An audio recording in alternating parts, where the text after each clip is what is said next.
In the summer of 2009, I had the privilege and the opportunity, my roommate and I, we got the chance to help out a church, a new mission church in Illinois. And a lot of the work that we did over that summer, it was primarily church work, church-related, canvassing, things like that. But there was some times when we would just help out with the community. And I remember one such event, pastor picks up the phone as it rings in his office, and on the other end of the line is this woman, frantic, desperate need of help. She had to be out of her house the next day, and she did not have anybody to help her move. She's got this trailer sitting in her driveway, and she's looking for help. She's calling a church, looking to see if she can get some volunteers to help her move all of her stuff from the house to the trailer. Makes sense. The pastor says, love to help you. We can't be there all day. How long are you thinking? And this is what she says. If you give us just a couple hours, give some people, in about 3 hours, we should have the whole place unloaded. So pastor calls me and my roommate up. We're heading over there, and we're thinking this should be no problem. Lifting a couple boxes, moving some couches, things like that. It'll be easy. And nothing could prepare us for what we saw when we entered into that house. I try to still remember what it looked like, because it was everything was everywhere. It looked like a bomb had gone off in the house. There was trash, stuff, because that's what it was. It was just stuff. Food on the floors, on the walls. In some rooms, you couldn't even see the floor. There was furniture in some rooms that had been piled on top of by bags, not boxes. There was just bags, grocery bags of stuff, and it didn't take us long to realize that this poor woman was a hoarder.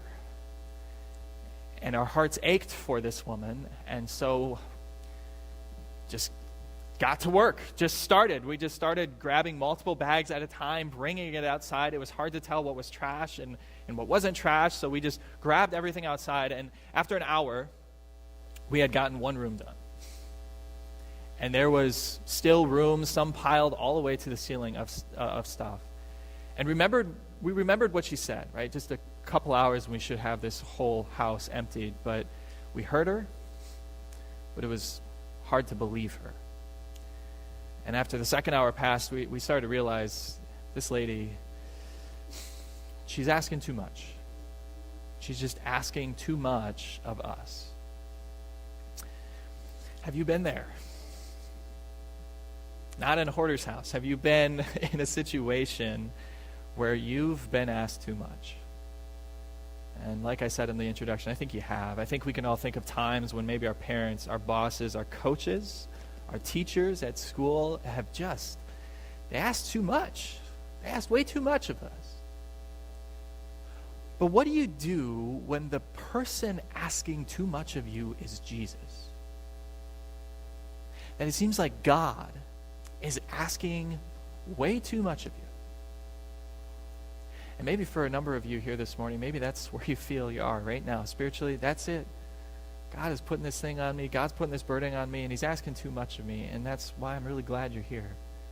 Because we get to look at this problem that the disciples faced, a problem that Matthew, Mark, Luke, and John, the four gospel writers, all write about, because it was this monumental of a miracle, of a moment.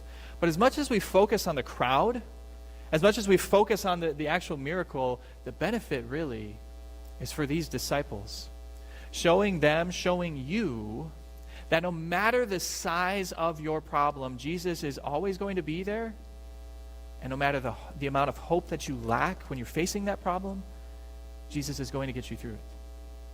He's going to be there. He's going to get you through that. And I'd love to show you how this text shows that. So let me read again just the first few verses, set the scene. When Jesus heard what had happened, he withdrew by boat privately to a solitary place. Now, hearing of this, the crowds followed him on foot from the towns. When Jesus landed and saw a large crowd, he had compassion on them, and he healed their sick. As evening approached, the disciples came to him and said, "This is a remote place, and it's already getting late. Send the crowds away so they can go to the villages and buy themselves some food." Now, I know unfairly we criticize the disciples so many times in church with so many of the things we say, or they say. We say, oh, come on, you disciples. But could we give them credit here? Could we give the disciples credit for once? They're seeing a potential crisis on their hands, and they're taking a proactive approach to try to prevent this crisis from happening. Jesus landed, gets off the boat, has compassion on all these people who had walked miles and miles and miles, some carrying sick relatives.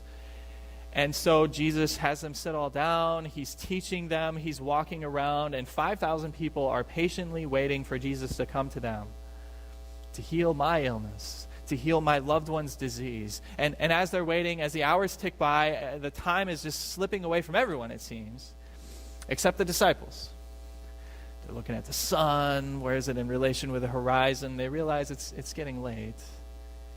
And so they pull Jesus aside. They get a holy huddle, and they say, okay, Jesus, maybe we need to push pause, time out right now. We can continue this maybe another day, but right now it's getting pretty late. And there's a lot of people here who traveled a long distance, and they're hungry, and we need to get them food. We need to just send them away, get them some food. Otherwise, they're going to be starving. They're going to be starving all night long, Jesus. And it was a good thing.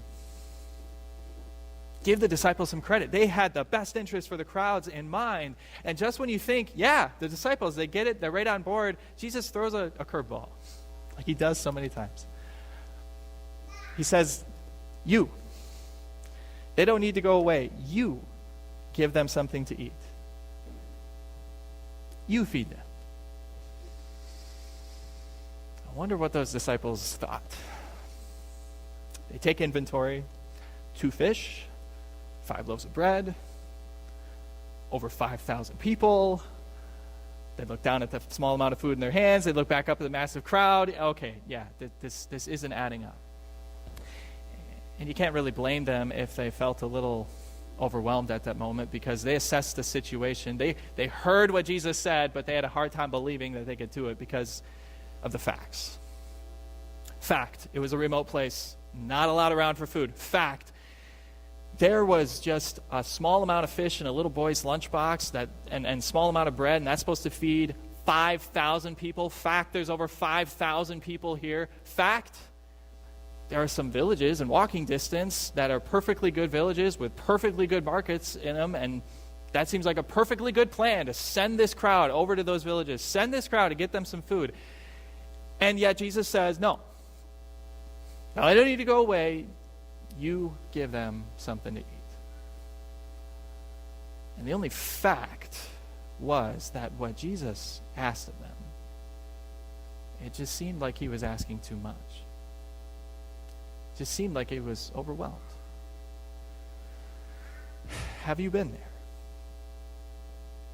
Been at a time when God, when Jesus, they give you something that you feel is too much for you to handle, when they ask something of you that you say, there's no way, I can't handle that, when that loved one of yours is taken from you, and maybe you're thinking, this is too much, how will I ever get back to normal? When the doctor says you've got to wait 7 to 10 days for the results, the potential life-threatening results, life-changing results, and you're saying, that's a lot of hours. That's too much. I can't take it. Anxiety sets in. When you're trying to do the best you can to provide for your family, and then your boss lets you go, and the income stops, but the bills don't, and they keep adding to that huge mountain of debt that you pretend it's not there, but you know that's the worst thing you could do. God, how am I supposed to handle that? When you're going through one family crisis, and just when you think it couldn't get any worse, the phone rings, and the voice on the other end of the line tells you some even more devastating news. And you go off by yourself in your own solitary remote place, and you say, why, God? Why this? Why now? Why me? Why are you letting this happen? Why aren't you fixing it, God? Don't you care? And when you feel spiritually, emotionally, physically at rock bottom, that's where you feel, Jesus wants you to remember something. Jesus wants you to remember that Jesus cares. Jesus cares. Just like he cared about all those people who had walked miles, some carrying people who couldn't even carry themselves. And just as he's healing all of them, Jesus cares. Because Jesus knows what it's like to be asked to do too much. In eternity, the Father looks at his Son and says, Jesus, my Son, I need to ask something of you. I need you to save the world. I need you to save the world from their sin. And here's how it's going to happen. You're going to give up your glory. You're going to give up your heavenly seat. And you're going to go and you're going to be a human being just like them in a sin-plagued world, except Jesus, you're going to be perfect. You're going to resist every temptation there is to sin. You're going to be without sin. And Jesus, you're going to have a ministry. And in your ministry, the majority of people, they're going to ignore you. And they'll maybe follow you for a little bit, but then you'll say some stuff and they won't like it, and they're gonna hate you. And the small amount of people that love you, yeah, they're going to abandon you. They're going to betray you at the end of your ministry, at the end of your life. When I hand you over into the hands of your enemies. And you're going to be under trial, and you're going to be proven innocent, but that's not going to stop them from arresting you, from torturing you, from battering you, from mocking you, and pounding railroad spikes into your limbs as they hang you up on a tree. And oh, Jesus, just when you think it couldn't get any worse, just when you think you're at the lowest of lows, that is the time I'm going to pour out the sin of the entire world on you. And I'm going to punish you for all the world's crimes. I'm going to pour out my wrath and my justice on you as if you had done all those things instead of them. And Jesus, when you need me most, I'm going to turn my back on you. And I'm going to forsake you. And you know what Jesus said? That's too much. I can't do it. Can't do it, God. That's way too much to handle. No. You know what Jesus said. Your will be done. Jesus suffered hell, gave his life in your place, so that when you find yourself in that remote, solitary place, thinking, why God, why this, why me, why aren't you fixing this, why don't you care, that he would take your eyes off of your problem and he would fix your eyes on that cross, on that solitary, lonely place, the loneliest place that there is, and you would see him instead of you. And you would know without a shadow of a doubt he loves you. He cares for you. My goodness, he proved it. And if he proved it with his life, with his death, if he proved it by solving that monumental problem that you couldn't even touch, don't you think he's going to take care of all those other problems? Don't you think he's going to take care of all those other hardships? He's not going to abandon you. He's not going to leave you out high and dry. Just like he didn't leave the disciples out here wondering how in the world we're going to do this, and he didn't leave them alone when he gave them a seemingly overwhelming and impossible task. But it begs the question, Pastor, you say Jesus cares, you say that Jesus loves me, so why? Why does he give these disciples this seemingly impossible task? Why does he lay on me and ask so much of me when I can't handle it, when I can't endure it? And that's why I'm really glad that the other gospel writers wrote on this, especially John. John simply writes one verse as he's writing about the feeding of the 5,000, and he says, Jesus did this to test them. Jesus did this to test his disciples, to test their faith. And I know when we think of the problems, the hardships in our lives, we don't always think about it that way. We don't always think about it as tests, but I think we should. I really do think we really need to reevaluate those, because when Jesus overwhelms us, when Jesus lays some stuff on us that we think it's too much, when we assess the situation and we look at the facts and we're overwhelmed by the facts and yet we're still supposed to endure it, Jesus doesn't want you to give up. He doesn't want you to give in. No. He wants you to give it to him. He wants you to give it over right to him. And that is the single most important lesson those disciples learned that day. When they looked at what they had, a couple fish, some loaves of bread, and they looked at the crowd and they said, this isn't going to do diddly, and Jesus still wants us to feed them. How are we supposed to do this? When they're overwhelmed by the command Jesus gave them, they came running to Jesus when Jesus said some simple but so beautiful words. This is what he said.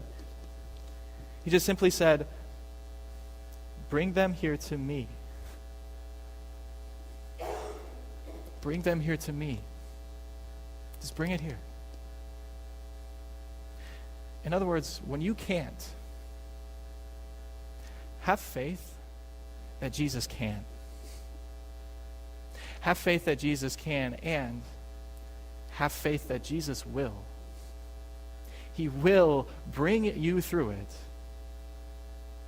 but it might not be the way you'd expect. And you see that happening here too. At this point in the story, if this is the first time you're hearing this, if I'm a kid in Sunday school, I remember thinking, great, so now it's Jesus' turn, and now it's him to turn on the miraculous powers, and he's just going to go, I got this, guys. I got this, disciples. This is the whole point. You guys are coming to me. Great. You guys see you can't do this on your own. Now I'll show you, and poof. Right? If I was Jesus, I would just go poof, and everyone would look down, and there's a juicy steak in their laps, and there's a hamburger, and there's some fries. Right? That's what I would do, just poof, and it's all there. And you know why we would think that Jesus would do that? Because that's how we expect Jesus to fix our problems. Isn't it? We say, yeah, Jesus does love me. And he's given me something that's really hard, so I'm going to give this over to Jesus. Jesus, I can't do this alone. Jesus, here you go. I'm giving this over to you now. Fix it. Fix it, Jesus. And fix it overnight. Because that's exactly what we think. We expect Jesus to just fix these problems overnight, don't we? We wake up in the morning and look at that. The car just happened to fix itself. You didn't even have to take it to a mechanic. And you know, your kids, they turned into perfect little angels overnight. You didn't even have to lay their clothes out. They got dressed. They got their clothes on. They had breakfast. No problems. They're off to school. Your spouse, they come in, they give you breakfast in bed, and they say, honey, all those fights that we've had, I'm so sorry. It's all my fault. I have been the biggest jerk. Please forgive me. And by the way, I've scheduled a massage for you after work today. You're good to go.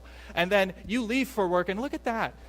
All the lights are green, and all the cars just seem to get out of your way, and you have no problem. No one is slowing you down to work. You walk into the office, and the boss says, come on over in my office. I'm giving you a promotion. I'm giving you a pay raise. And then after that great massage, you come back home, and you won the lottery. Look at that. You won the lottery, and all your financial problems are taken care of. You have no struggles whatsoever. Thank you, Jesus. You just went poof, and my problems are done. You fixed it overnight. Look at that. Is that not what we expect of Jesus? We bring him our hardships and we say, Jesus, just go poof and fix them, and they're done. And seldom ever does Jesus work that way. Just as we see right here. Did Jesus go poof? Look at what Jesus did. Jesus directed the people to sit down on the grass, and taking the 5 loaves and the 2 fish, looking up to heaven, he gave thanks, broke the loaves. Then he gave them to the disciples, and the disciples gave them to the people. No poof. No poof. Instead, he divides up what little food they have into 12 baskets, one for each disciple. And those disciples go out as the evening waiters to that crowd of more than 5,000 people. And it doesn't seem like they knew how Jesus was going to solve this problem, but they had faith that he would. They had faith that every time they reached into that basket, there was going to be more fish, there was going to be more bread for the next person, and the next person, and the next person. Don't always know how Jesus is going to solve your problems, but have faith that he will. Have faith that he can. And run to him when he says, bring this to me. Bring this to me. He says, bring this to me. Bring your family squabbles. Bring your financial hardships. Bring your health problems. Bring it to me. But don't expect a quick fix, because it's a test. And you know the things about tests? You have to take them. Jesus uses you, and he works in you, and they're not easy. If they were, we wouldn't call them tests. No. But when you're done, you're so much better for it. Bring it to me, Jesus says. Bring it to me, and I will get you through it in ways you don't expect. Kind of like Joseph. I love that. First lesson, Joseph, perfect example of this. Starts off as this bratty, snot-nosed kid. I'm daddy's favorite. All of you guys are going to be bowing down to me, he says to all his brothers. And his brothers hated him so much they wanted him dead, but they settled for just selling him off, and he's out of their lives. And Joseph could have easily said, God, why are you letting this happen? God, this is too much. And when he goes into Potiphar's house, and then Potiphar's wife says, no, he tried to rape me. He tried to have sex with me. And then Potiphar has to put him in prison. He could have said, God, this is all wrong.